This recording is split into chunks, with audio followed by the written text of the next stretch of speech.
दोस्तों स्वागत है आपका भोजपुरी कलेक्शन में। इस वीडियो में आपसे बताने वाले अपने भोजपुरी के पावर स्टार पवन सिंह का गाना जो है कमिंग में गाना है, जिस गाने का नाम है अपना राजा जी के। और इस गाने जो है शुभ लाभ फिल्म जो है इस गाने को जो है रिलीज किया जाएगा। और आपसे बताना चाहूंगा इस गाने जो है लिखे हैं तिवारी जी और म्यूजिक दिए हैं प्रियांशु सिंह। और इस गाने जो है कमिंग सुन पे है, बता रहे 4 दिन इस गाने जो है पोस्टर रिलीज कर दिया गया था। और आपसे बताना चाहूंगा आखिरकार ये गाना क्यों नहीं रिलीज हुआ, कब तक रिलीज होगा। और आप सभी को इस वीडियो में पूरी जानकारी आपको देने वाले हैं, जो कि मैंने कॉल अकॉर्डिंग मैंने बात किया शुभ लाभ चैनल से। तो दोस्तों वीडियो को लास्ट तक जरूर बने रहें और इस वीडियो में आप सभी को पूरी जानकारी आपको देने वाले हैं। और यह गाना कब तक रिलीज होगा पूरी जानकारी आप सभी को इस वीडियो में मिलेगा। नमस्कार सर।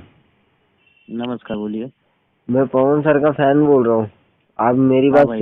मेरी बात शुभ लाभ चैनल से हो रही है। हाँ, सुलभ चैनल से हो रही है, बोलिए ना। सर वो पवन सर का गाना आने वाला था, अभी तक आया नहीं सर। आएगा गाना, बहुत जल्द आएगा। सर तो भी आज पोस्टर आए 3-4 दिन हो गया सर। अरे तबीयत थोड़ा मौसम चेंज हो रहा है ना, गला लगा हुआ है इसलिए गा नहीं पा रहे हैं। खांसी हुआ है। अच्छा अच्छा सर।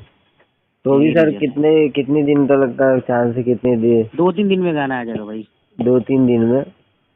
कल टाइम वाला पोस्टर आउट हो सकता है। कल टाइम वाला पोस्टर का? ओके सर, ओके चलेगा। थैंक यू सर जानकारी देने के लिए। Okay bro.